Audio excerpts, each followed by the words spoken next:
anunciando el reino.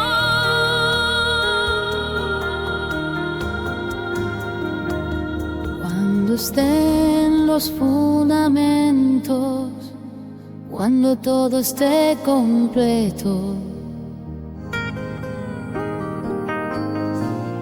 confiaré a mis elegidos el anuncio de mi reino.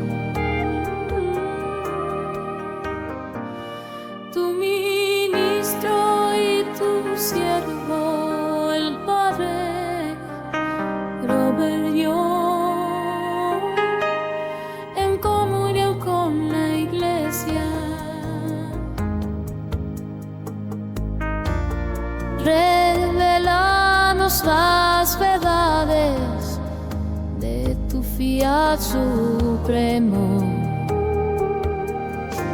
Extiende tu reino, Señor, extiende tu reino, extiende tu reino, Señor, extiende tu reino, extiende tu reino, Señor, extiende tu reino.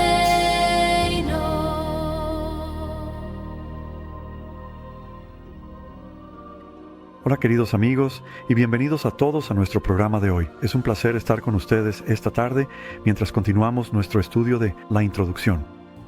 El milagro de la voluntad de Dios reinando en la tierra como reina en el cielo, por lo que Jesús oró en el Padre Nuestro que rezamos. Ahora en el nombre del Padre y del Hijo y del Espíritu Santo. Amén. Padre Celestial, tu Hijo Jesús nos enseñó a orar. Que tu voluntad venga a la tierra y reine aquí, como en el cielo. Señor, venimos a aprender lo que eso significa. Venimos a conocer cada vez más cómo esa voluntad, la voluntad divina, reinando en la humanidad de Jesús y María por gracia, ahora puede venir a reinar también en nosotros. Y a través de esa comunión de nuestra voluntad humana y tu voluntad divina, el reino de Dios vendrá, y vendrá cada vez más a la tierra hasta que alcance su plenitud. En la venida, la segunda venida de Jesús Salvador. Ven, voluntad divina, piensa en nuestros pensamientos y habla en nuestro hablar, escucha en nuestro escuchar, circula en nuestra memoria, intelecto y voluntad, respira en nuestra respiración, late en nuestro latido, para que todos nuestros actos humanos estén llenos de poder, amor y la infinita bondad de los tuyos. Vida divina, voluntad divina, que es su esencia, plantada en nosotros en el bautismo, fortalecida en confirmación, alimentada en Eucaristía, restaurada en reconciliación. Ven, voluntad divina. Y todo lo que aprendamos aquí, que sea para el bien de todas las almas, de todos los tiempos, no solo para nosotros, sino que poco a poco, que este reino, esta red, se extienda amplia y extensamente por toda la tierra, para traer más y más almas a ese reino donde vives y reinas por los siglos de los siglos. Amén. Venid, los benditos de mi Padre, heredad del reino preparado para vosotros desde la fundación del mundo. Las palabras de Dios Padre a aquellos que han sido llamados a entrar en el reino, dichas por Jesús, que nos ayude a aprender a vivir siempre en ese reino de la voluntad de Dios. Nuestra Señora Reina de la Divina Voluntad ruega por nosotros. Y todos ustedes, ángeles y santos, rueguen por nosotros en el nombre del Padre, el Hijo y el Espíritu Santo. Amén. Bueno, este nuevo programa, queridos amigos, es un comienzo, una introducción, simplemente un programa muy básico, práctico de cómo hacerlo, sobre un gran regalo de espiritualidad que es bastante nuevo para la Iglesia, considerando la larga extensión de 2000 años. Durante los últimos 60, 70 años, se ha dado a conocer en la Iglesia a través de una pequeña mujer llamada Luisa Picarretta, una gran mujer, gran santa, en Corato, Italia, en el lado Adriático, en la región de Puglia. La causa de Luisa está ahora, por supuesto, con la Iglesia, ya que sus escritos están siendo finalmente evaluados. Han sido evaluados muchas veces y ahora están en el curso final de esa evaluación. Así que, una vez que la Iglesia dé su aprobación final, lo cual sabemos que sucederá, la causa de Luisa para la santidad avanzará y podremos publicando, difundiendo y extendiendo este gran regalo por todas partes. Ya está alcanzando muchas partes del mundo. Acabo de recibir un mensaje de alguien en Australia diciéndome cómo ha crecido tanto allí en los últimos años que apenas hay lugar en Australia donde no hayan oído hablar de la vida en el reino de la voluntad de Dios. Es una forma de vida muy simple, pero es muy profunda teológicamente. Y Dios me ha bendecido en mis 15 años de intentar estudiar y vivir de esta manera, con una gracia especial que me dio 3 años después, una gracia muy especial para recibir el conocimiento y poder compartirlo con otros. No es algo haya ganado o merecido, sino el regalo gratuito de Dios para ti, para cualquiera desee recibirlo. Voy a continuar, como comencé la última vez, con pequeño resumen de la vida de Luisa, profundizando un poco más en su persona, su historia, su biografía. No porque Luisa sea el aspecto más importante de esto. No lo es, pero sí es importante. Es decir, ella es la persona a través de la cual Jesús eligió revelar, manifestar esta espiritualidad, lo que él llama una ciencia divina. Ciencia, no en el sentido de que sea técnica, sino en el sentido de que una ciencia, la filosofía es una ciencia, la teología es una ciencia. Una ciencia es cualquier estudio de un cuerpo de conocimiento, de un tipo particular de conocimiento. Así que esta ciencia divina, esta ciencia de quién es Dios, cuál es su voluntad, cómo quiere que la llevemos a cabo y vivamos en ella, es de lo que se trata todo esto. Así que la Iglesia siempre ha hablado, Jesús enseña y el Antiguo Testamento nos dice cómo hacer la voluntad de Dios. No queremos dejar de hacer eso nunca. Esto no nos exime de ninguna manera de los mandamientos o de la ley. Como dijo Jesús, no vine a abolir ese mandamiento o ley, vine a cumplirla. Así también, con el don de la voluntad divina, no estamos exentos de hacer más que el resto de los cristianos o la Iglesia o deben hacer. Pero vamos mucho más allá de la ley, tal como lo hace el cristianismo. La redención va mucho más allá de la ley del Antiguo Testamento. Así que podríamos decir que esta forma de vida va más allá, en cierto sentido, hacia el cumplimiento y la realización de lo que es la redención. Es el segundo acto de Dios. El catecismo divide los actos de Dios, o su único acto eterno, en 3 partes en el tiempo: la creación, por el Padre la redención por el Hijo y la santificación por el Espíritu Santo. Así que lo que estamos viviendo, por supuesto, en estos tiempos, es el tercer acto de Dios, o la tercera era de la historia humana, que la santificación. ¿Qué es eso? Simplemente significa que ahora, desde que el Espíritu Santo fue derramado sobre nosotros en Pentecostés, nuestro papel en la Iglesia es llevar a cabo la obra del Padre y del Hijo. ¿Por qué? Porque eso es lo que hace el Espíritu Santo. Ese es su papel en el gran Nexus Mysterium, el gran plan, el gran misterio de la voluntad de Dios para el mundo. Así que la santificación es esa tercera parte, según el catecismo. Así que esto encaja en esa parte. No se trata tanto de la redención. Jesús ya ha hecho eso. La redención está, en cierto sentido, completada. Pero la santificación es la manera en que tomamos la redención. Recibimos lo que Jesús ha hecho y lo llevamos a su conclusión lógica y a su cumplimiento. Lógica, porque lo es. Es muy razonable. No es algo que vaya en contra de la razón o la lógica. Es realmente el cumplimiento del plan de Dios. Me gustaría continuar con un estudio de la vida de Luisa. Y nuevamente, es importante simplemente porque ella es el vehículo y es como cualquier otra cosa. Cuando quieres obtener una mejor comprensión del mensaje, del contenido, entonces ayuda a saber cómo te está llegando. Bueno, Luisa es el instrumento de esta ciencia divina llegando en su plenitud. Concedido a lo largo de los siglos, Dios ha estado haciendo mucho trabajo para dar a conocer su voluntad a nosotros y cómo hacerlo, incluso hasta cierto punto, cómo vivir en ella. Desde los inicios de la Iglesia podemos encontrar incluso en algunos de los padres y doctores de la Iglesia, como San Máximo el Confesor, mucho entendimiento del tipo de semilla, por así decirlo, de este conocimiento. De modo que siempre está presente en la Escritura, la doctrina, la tradición, pero nunca fue realmente extraído, nunca fue realmente hecho explícito en la vida de la Iglesia. Hasta que esta pequeña mujer, Luisa Picarreta, y literalmente una mujer muy pequeña, creo que apenas, si acaso, medía 5 pies de altura, una figura muy delgada.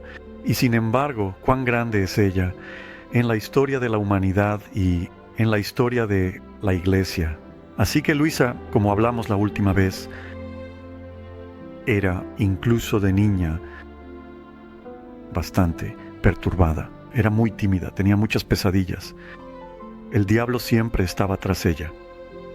Y Jesús dice, es porque él sentía que Luisa me daría gran gloria y que él, el diablo, iba a ser aplastado a través de Luisa como nunca antes. Jesús le dice que no importa cuánto lo intentara, no podía introducir ningún pensamiento o afecto impuro en su alma, porque Jesús había cerrado las puertas para él. Y al ver esto se enfureció y trató de asustarla con pesadillas. Con la esperanza de poder destruirla, la observaba cuidadosamente para descubrir los planes que Dios tenía para su vida. Así que, en parte por su propia disposición tímida y estos ataques del diablo, Luisa pasó la mayor parte de su infancia solo con su familia inmediata. Si venían parientes, ella corría a esconderse arriba o salía afuera para alejarse de ellos, negándose a salir hasta que los visitantes se hubieran ido. Cuando nuestra madre iba a visitar a estos parientes y quería llevarla con ellos, Luisa lloraba. Ella quería quedarse encerrada en la casa con su hermana, Ángela, quien tenía una disposición muy protectora hacia ella, tanto que Ángela en realidad permanece soltera durante toda su vida y termina cuidando de Luisa hasta que Luisa murió. Así que esta timidez de Luisa la mantenía apartada de la gente. Y fue esto. En cierto sentido, este ocultamiento, esta separación, esta soledad de su vida, lo que va a permanecer hasta que muera. De modo que la disposición natural que tenía, Dios va a tomarla, pero la va a aumentar, por supuesto, con la enfermedad, al menos con una enfermedad aparente, aunque nunca fue realmente diagnosticada con ninguna enfermedad hasta que murió de neumonía. Pero Dios usó todo eso porque dijo que tenía planes especiales para ella y necesitaba mantenerla separada del resto del mundo. Y así Jesús le dice a Luisa incluso, la timidez con la que cubrí tu infancia fue un signo de mi amor celoso por ti. No quería que nada, ni nadie entrara en tu alma, ni el mundo, ni ninguna otra persona. Quería hacerte desconocida. No quería que participaras ni disfrutaras de nada, porque ya había decidido que formaría el reino del Fiat Supremo, es decir, la voluntad divina en ti, que ibas a compartir en el banquete y las alegrías de mi reino. Así que era justo que te privaras de los placeres y diversiones de la tierra. Luego le dice, ¿no estás feliz por esto? Y por supuesto, estoy seguro de que lo estaba en un sentido, pero por otro lado. Claro, Luisa era tan diferente y tan destacada por Dios, tan especialmente elegida para este don, que también trajo gran sufrimiento y grandes cruces a su vida. Recuerden que Luisa nació en 1865, pero la década de los 70 realmente llevó a Luisa a una dimensión completamente nueva de la vida espiritual. Así que se preparó para la primera comunión durante aproximadamente un año, asistiendo a lecciones en la catedral. A los 8 años de edad ganó un premio porque entendía muy bien el catecismo. Y así fue recomendada también para la confirmación. Entonces, en su 9º cumpleaños, sí, el 9º aniversario de su bautismo, porque fue bautizada el día de su nacimiento, Luisa recibió a Jesús en la Sagrada Comunión, lo cual era bastante joven en ese entonces, y fue sellada con el Espíritu Santo en la confirmación el mismo día, por el arzobispo. Así que la gracia de estos sacramentos de la confirmación y la Sagrada Eucaristía realmente abrió para Luisa esta puerta al reino de lo divino, la vida espiritual, incluso del cielo. Y aunque continuó sufriendo mucho por miedos y pesadillas, formó el hábito de la oración y la meditación. Y adquirió un amor especial por la bendita Virgen María, quien siempre estaría allí para protegerla y darle seguridad en su corazón. Desde los 3 o 4 años, Luisa rezaba 7 Avemarías cada día en honor a los 7 dolores de María. Así que a una edad muy temprana ya había formado esta fuerte devoción y relación con Nuestra Señora. Varias veces en sus sueños, la bendita Virgen se le había aparecido y había ahuyentado al diablo. En una ocasión, la Madre Dolorosa visitó a Luisa en un sueño y le dijo: «Llora, hija mía, porque mi hijo está muerto». Impresionada por estas experiencias, Luisa se unió a las Hijas de María, una sociedad, y recibió la gracia para superar los miedos que la habían atormentado durante más de 7 años. Así que Luisa fue atormentada por miedos cuando era niña, y María finalmente los disipó. Después de esto, Luisa experimentó una calma y una paz que la acompañaron durante el resto de su vida. Ella dice que, después de convertirse en hija de María a la edad de 11 años, mientras intentaba rezar y meditar, fui presa del miedo. Iba a correr hacia mi madre humana cuando una fuerza interior me detuvo.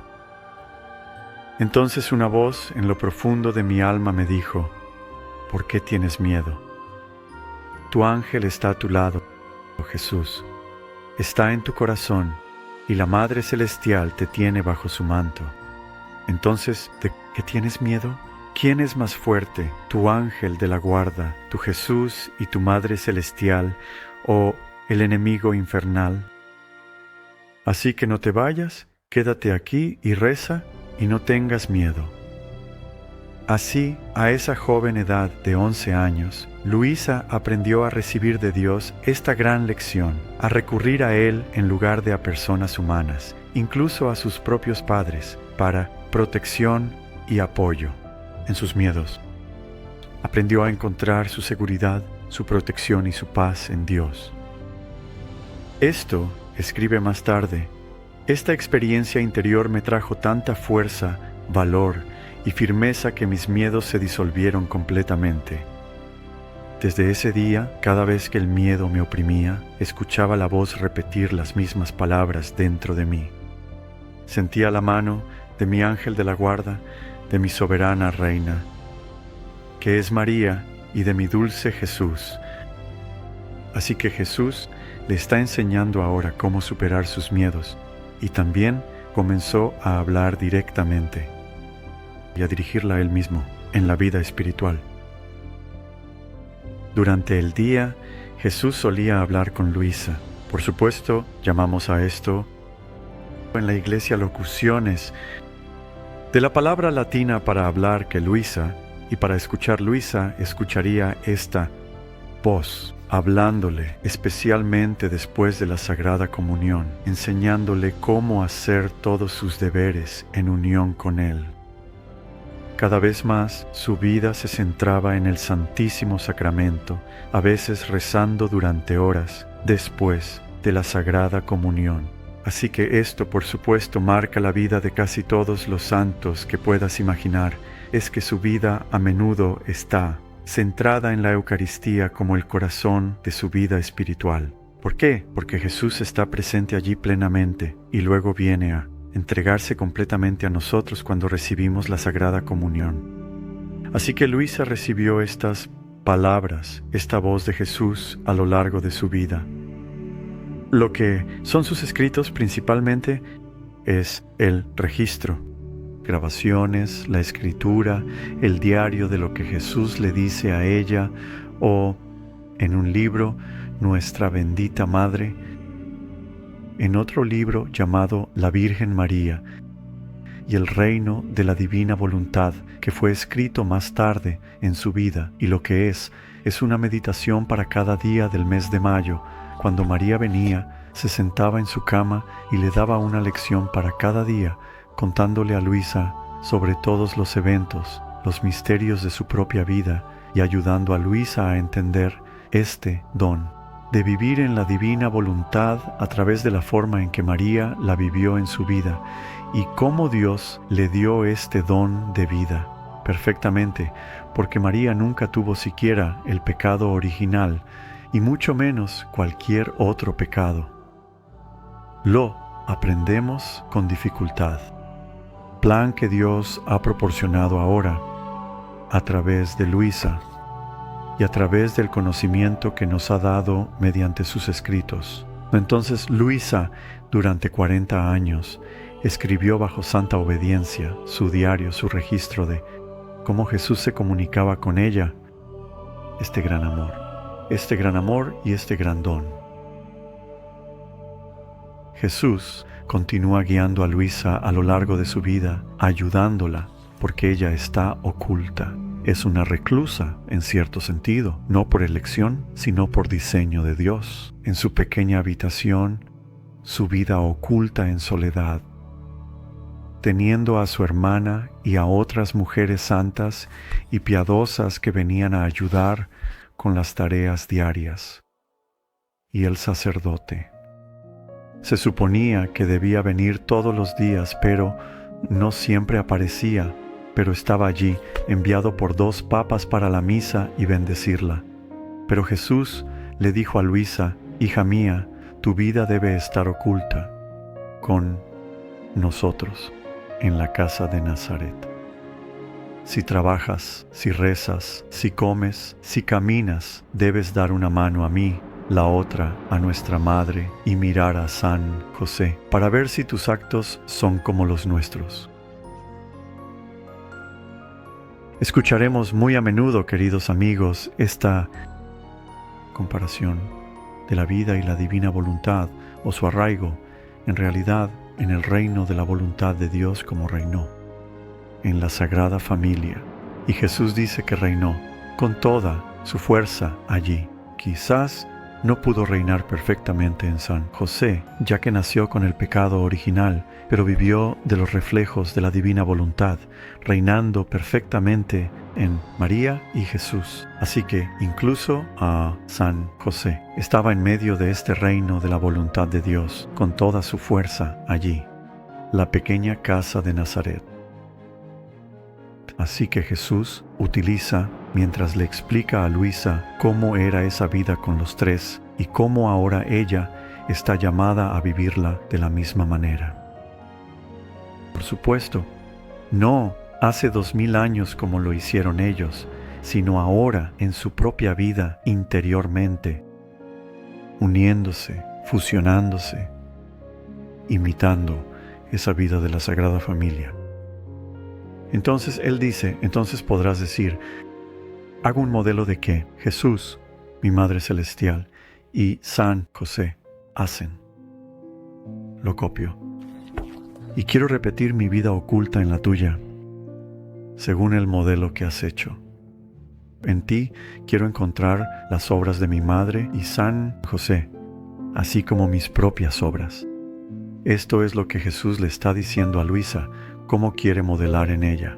La misma vida interior que los 3 compartieron juntos en su vida oculta de Nazaret. Recuerda, 3 años de vida pública, Jesús pasó 30 años de vida oculta. Y así Luisa está viviendo más literalmente esa vida oculta que la mayoría de nosotros. Pero, sabes, de alguna manera todos lo hacemos. Algunos de ustedes quizás están confinados en casa o incluso postrados en cama, como lo estaba Luisa. Algunos de ustedes quizás están encarcelados o no pueden salir y están escuchando este programa hoy. A veces nuestras vidas también se pasan en ocultamiento y soledad debido a la enfermedad, simplemente por la vejez o cualquier otra razón que pueda ser.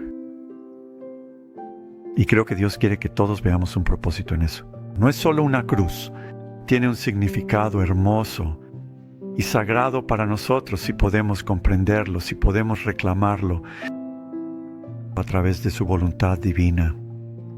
En sus recuerdos de infancia recordó la angustia que sintió ante estas palabras. Ella, dice él, estaba confundida, le dijo: «Pero mi amado Jesús, no sé cómo hacer esto». Mira, en todos los grandes llamados de Dios, piensa en nuestra bendita Madre que se sorprende y confunde con el ángel Gabriel. Muchos de los profetas, cuando son llamados, protestarán y dirán: «Oh no, sabes, no soy digno, no soy capaz de hacer eso». Bueno, es igual que todos nosotros cuando escuchamos el gran llamado de Dios en nuestra vida. Podríamos estar confundidos, incluso sorprendidos o impactados por ello. Pero Jesús te dice a ti y a mí, cuando nos llama a una forma de vida más grande: ten ánimo y no te desanimes. Si no sabes cómo hacer algo, pídeme que te enseñe y lo haré de inmediato. Mira, solo pide y recibirás. Te hablaré de nuestras acciones, nuestras intenciones y nuestro amor constante. Te mostraré cómo yo como un mar y ellos, es decir, María y José como dos ríos, se desbordaron el uno en el otro. De modo que no teníamos mucho tiempo para hablar, ya que el amor nos absorbía tanto. Mira cuán lejos detrás de nosotros todavía estás. Debes trabajar duro para alcanzarnos. No quiero que estés detrás, sino con nosotros. Así que guarda silencio y presta atención. Hay tanto que aprender, queridos amigos. Hay tanto que debemos entender para crecer en este conocimiento del don de la voluntad de Dios.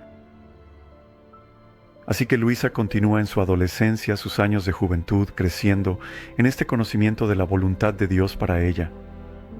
Y Luisa tenía un gran deseo de ser monja como tantas almas santas. Ella pensaba que esa era la mejor manera de pasar su vida en reclusión, especialmente en una vida de clausura, pudiendo enfocarse más completamente en Jesús y a través del servicio a sus hermanas. Pero no era la voluntad de Dios, como Luisa aprendió dolorosamente. Fue rechazada de 2 o 3 comunidades de hermanas en sus años de adolescencia. Y Jesús le dice que ahora la va a purificar, incluso de cualquier deseo que no sea verdaderamente su voluntad. Y Luisa dijo que este deseo de ser monja era el único que podía recordar en toda su vida, que no estaba de acuerdo con la voluntad de Dios. Ella lo llamó un afecto desordenado. No era la voluntad de Dios para ella. A menudo en nuestras propias vidas tenemos cosas que queremos, que esperamos, sean la voluntad de Dios para nosotros. Y a veces, como Luisa, simplemente no lo sabemos con certeza. Hay tantos que han pensado que tenían una vocación a la vida religiosa, o al matrimonio, o al sacerdocio, que descubrieron en el camino que eso no era para ellos. Así fue para Luisa. Y así cada vez más, Él está tratando de separarla de cualquier cosa que no va a ser su voluntad. Y Él tiene que hacer eso en nuestras vidas también, ¿verdad? A veces es un proceso doloroso. Aprendemos la voluntad de Dios por un proceso de eliminación. Así que cuando Dios cierra una puerta, abre otra. Y a veces ese cierre puede ser bastante difícil de aceptar para nosotros cuando es algo en lo que realmente habíamos puesto nuestro corazón. Así que lo que Luisa dice es que a través de esta experiencia ella dice que finalmente se dio cuenta de que no podía tener un deseo por nada. ¿Sabes? Que cualquier deseo proviene de nuestra voluntad humana. Y Él quería desprenderla tanto de esa voluntad humana, que no es buena para que el único uso de su voluntad fuera una disposición, no una voluntad, sino una disposición para aceptar solo lo que Dios quería para su vida. Así que este fue el proceso doloroso en su juventud de desprenderse incluso de este deseo. Y Jesús dice, ya no estamos tratando de eliminar tu amor por las criaturas, sino de eliminar tu amor incluso por ti misma. Él dijo, yo quiero hacerte morir a ti misma para que puedas vivir solo para mí. Quiero imprimir mi vida en ti. En verdad, esta victoria te costará más que las anteriores. Pero ten valor, no tengas miedo, juntos tendremos éxito. Sabes, tan a menudo en las vidas de los santos, esto es exactamente lo que encontramos, este tipo de mortificación, el desapego del alma de todo lo demás. Por eso a menudo Dios puede hacer esto. Mejor quizás en un convento donde no estamos apegados a una familia, que es una familia ordinaria.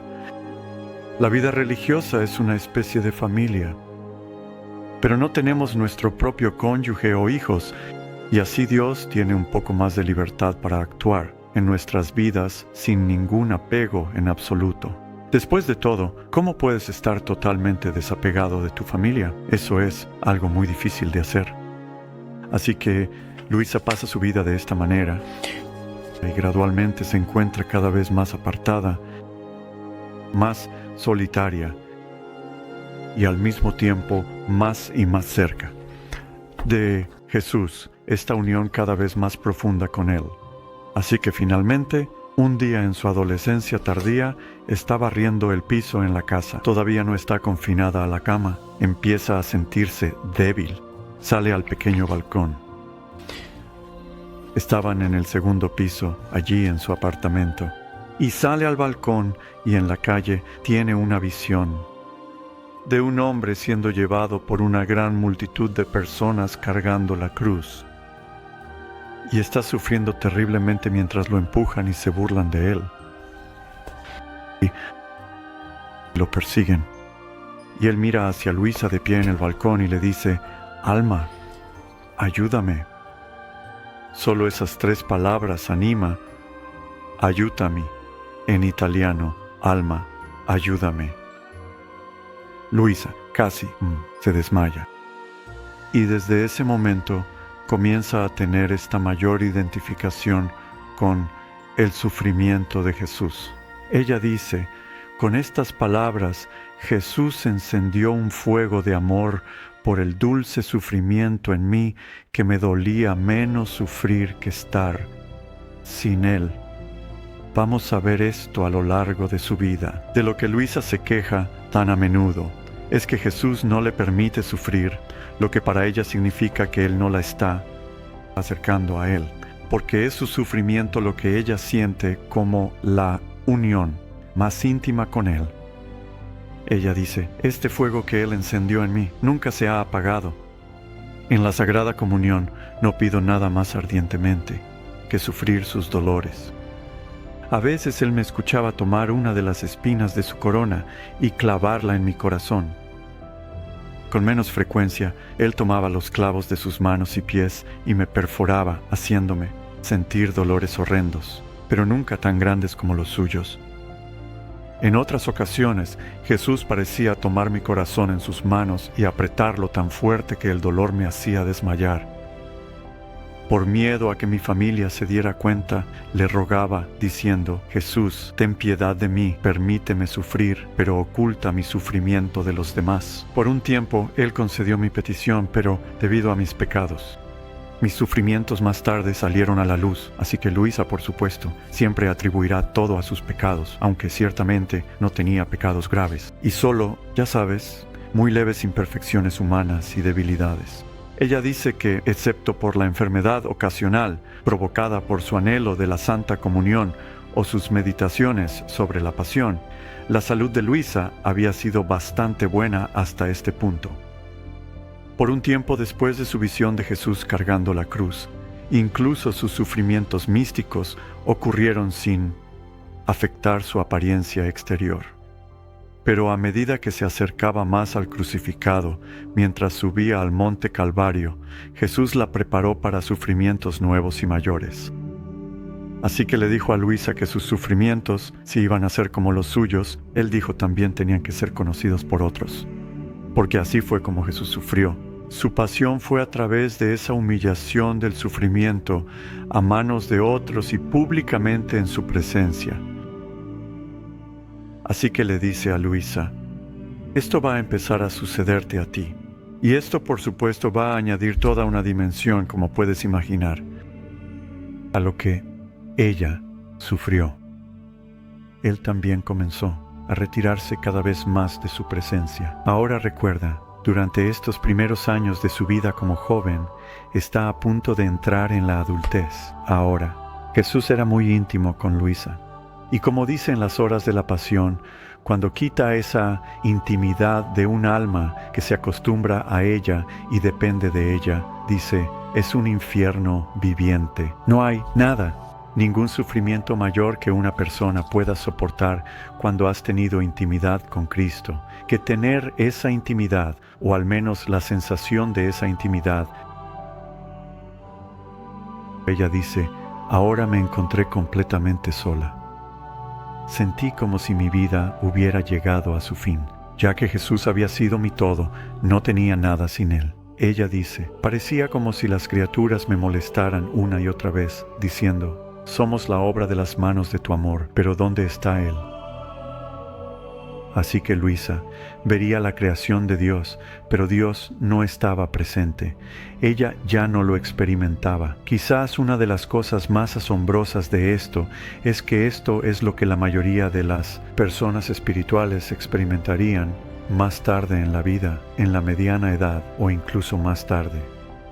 Y aquí Luisa lo está experimentando en su adolescencia tardía, justo entrando en la adultez. Así que esto muestra cuán rápidamente Dios la elevó a esto. Un gran alto estado de santidad y unión con Él, que ahora iba a vivir a través de esta oscuridad. Y va a durar 3 años y va a ser una experiencia horrible, horrible para ella. Se pone tan mal, hermanos y hermanas, que a veces no podía ni siquiera mirar una estampa religiosa sin querer romperla. Así que solo imaginen las pruebas, los exámenes por los que pasó. Como todos nosotros, ya saben, los grandes santos tienen sus duras cruces y sus pruebas que soportar, tanto como nosotros. De hecho, quizás mayores, porque están llamados a algo más grande. Así que Luisa continúa entonces creciendo a lo largo de su vida, pero luego esta guerra contra Luisa va a llegar a su fin y duró 3 años, desde 1878 hasta 1881. Así que coincidió con grandes problemas, desorden civil en Italia. Y hacia el final de este periodo, Luisa entró en un nuevo y más intenso periodo de sufrimiento. Y así fue enviada a un lugar de verano al que sus padres solían ir a vivir durante el verano, porque eran agricultores arrendatarios y fueron a trabajar allí para el propietario de la tierra. Y un día en el campo, ella recordó el diablo, decidió hacer un último gran esfuerzo. Dijo, todos se reunieron en tortura, esto, tanto que me debilitó y me desmayé. Cayó en un estado similar a la muerte. Entonces lo vi, dice, algunos lo golpearon, otros lo abofetearon, algunos le clavaron espinas afiladas en la cabeza, aún otros le dislocaron los brazos y las piernas e intentaron despedazarlo. Finalmente lo dejaron, todo maltrecho, en los brazos de la bendita Virgen. Al ver esto, me sentí avergonzado de los dolores tan leves que había sufrido por parte de los demonios en comparación con todo lo que Jesús soportó.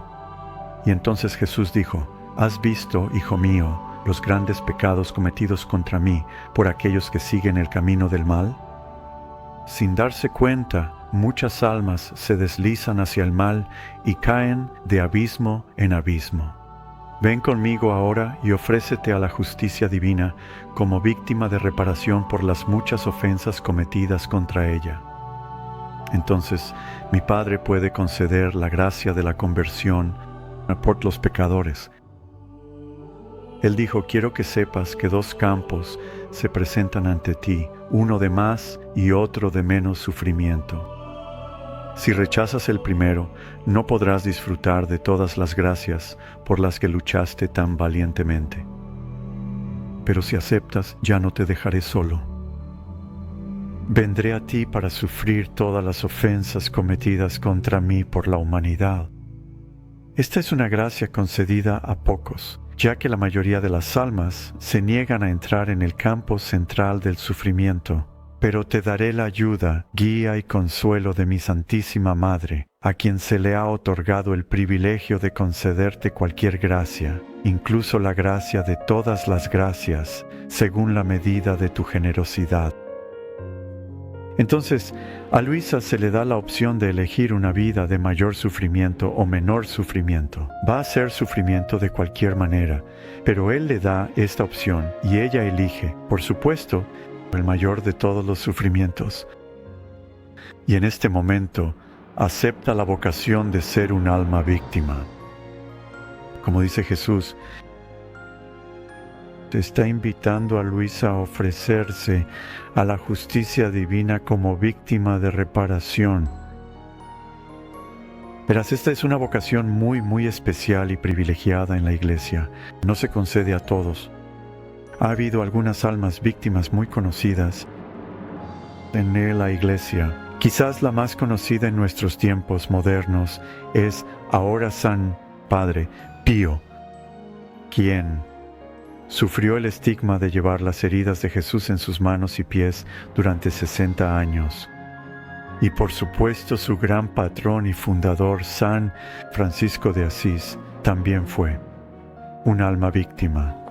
Llevó el estigma de las heridas de Cristo durante 2 años, los últimos 2 años de su vida, pero llevando ese sufrimiento intensamente. Y por supuesto hay muchas otras almas víctimas, mujeres también, muchas de ellas postradas en cama. Hay almas víctimas vivas hoy en día, algunas de ellas conocidas quizás por algunos de ustedes. Hay varias en nuestro país, los Estados Unidos, incluso hoy, y así Dios llama a estas almas especiales a sufrir con Él, con su gracia, lo que yo llamo un pararrayos de la justicia de Dios, para que la justicia de Dios, en lugar de golpear al mundo tan duramente, aunque todavía trae castigos y sanciones, pero en lugar de golpearlo tan severamente, en cambio, esa justicia de Dios es recibida por el alma y por su sufrimiento, los sufrimientos de Jesús en unión con Él. Entonces son capaces de ofrecer reparación a Dios, como lo hicieron Jesús y María. María fue otra víctima, alma por supuesto a su manera. Y Jesús, la única alma víctima en la que otros participan, Jesús que murió y vivió su muerte y su pasión a lo largo de su vida, realmente interiormente. Y así a Luisa se le da esta vocación especial. Ahora va a ser formada en ella para esta parte de su vida. Pero no es un objetivo, no es un fin en sí mismo. Es un medio. Es un medio por el cual Dios puede hacer obras mayores en el mundo, salvar almas, dar gloria a Dios y hacer reparación por el pecado. Esto es muy importante para entender esta vocación. De un alma víctima, el sufrimiento jamás es un fin, es un medio, y el alma víctima tampoco. Es un medio, un instrumento que Dios usa para su misericordia. Al asumir esta persona su justicia sobre sí misma, como Jesús lo hizo por nuestros pecados. Así que esta alma vive, por supuesto, las palabras de San Pablo, de completar lo que falta en los sufrimientos de Cristo por el bien de su cuerpo, la Iglesia, completando. No porque Jesús no lo haya hecho completamente y perfectamente, sino porque la humanidad no ha respondido, no ha correspondido, compartiendo con Él ahora. Mientras la redención continúa siempre. Luisa es llamada especialmente a compartir esta vocación con Jesús, pero es preparación, no es el don final, como él le dice a Luisa. Así que mi madre te va a consolar. Y él dice, se le ha dado el privilegio de concederte cualquier gracia que necesites, incluso la gracia de todas las gracias, según la medida de tu generosidad. ¿Y cuál es la gracia de todas las gracias? Es la ciencia divina, el conocimiento de la voluntad de Dios y cómo Él quiere que se forme. Luisa, y luego, a través de Luisa, en nosotros, en aquellos que van a aprender este modo de vida de ella. Y él dice, la manera en que esto crece, el grado en que esta gracia se te da, será según la medida de tu generosidad. Da, y se te dará, dice Jesús, según la medida de tu amor, así recibirás. Así que la vida de Luisa va a ser un crecimiento cada día. Y no solo el conocimiento del don, sino cómo entregarse más completamente, cómo morir a sí misma y a su propia voluntad humana. Cada día más para que pueda estar vacía y recibir más del don. Y el don llega a través del conocimiento. Aquí es donde estamos. Y lo que queremos es recibir más de la gracia del conocimiento de este don, vaciándonos a nosotros mismos. Como decíamos antes, desprendiéndonos de nuestros deseos, pasiones, egos, apegos, muriendo a ellos, para que Dios pueda tener su camino y Él pueda llenarnos más y más completamente con lo que Él llama la gracia de todas las gracias. Hay otro elemento muy hermoso aquí en este don, y es que, dice, es nuestra bendita Madre quien dispensa. Estas gracias, como mediadora, por supuesto, son de Dios. Solo Dios puede dar gracia, pero por María Jesús vino a nosotros. Ahora las gracias de la voluntad divina de esta santificación nos llegan por nuestra bendita Madre. También, ella tiene el privilegio de darnos estas gracias. Antes de conocerlo, es María quien tiene el privilegio de elegirte a ti y a mí, quien recorre el mundo buscando estas almas. Y luego, desde toda la eternidad, desde el momento de nuestra concepción, María es quien tiene gran privilegio de formarnos. Lista, preparándonos, enseñándonos para que nuestra bendita Madre disponga todo en nuestras vidas para llegar a este conocimiento, sin importar quién seas, dónde vivas o tu edad. Desde Luisa, María conocía las circunstancias, las personas, los lugares, los encuentros que te llevarían a este don y te prepararían para Él. Así que podemos mirar hacia atrás en nuestras vidas y dar gracias a Dios por todo lo que ha sucedido en nuestras vidas, todo lo que nos ha llevado a este momento. Dios lo usa todo. Y María es la ayudante divina y la arquitecta, si se quiere, la diseñadora que planea y prepara todas estas cosas para nuestras vidas, de maneras que tú y yo no sabemos nada. Nuestro ángel de la guarda, por supuesto, coopera con el diseño de Dios, llevado a cabo a través de María. Nuestro ángel de la guarda nos guía, nos protege, nos orienta, nos prepara para todos los pasos a lo largo del camino. Y así que si estás llegando a conocer esto, da gracias a Dios. No hay mayor regalo, no hay mayor gracia que conocer el cumplimiento del reino en la tierra como en el cielo. Es la forma en que fuimos creados para vivir.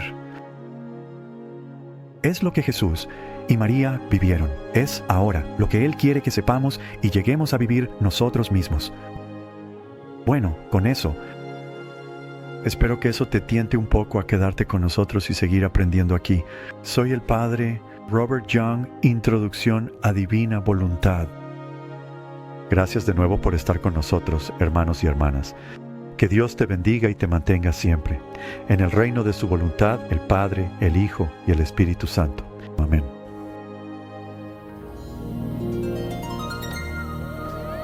Anunciando el reino,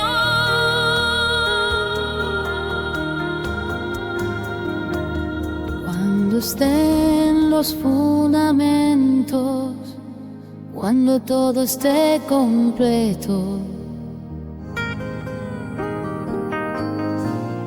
confiaré a mis elegidos el anuncio de mi reino. Tu ministro y tu siervo, el Padre Robert Young, en comunión con la Iglesia, revelanos las verdades de tu fiat supremo. Extiende tu reino, Señor. Extiende tu reino. Extiende tu reino, Señor. Extiende tu reino. Extiende tu reino, Señor. Extiende tu reino.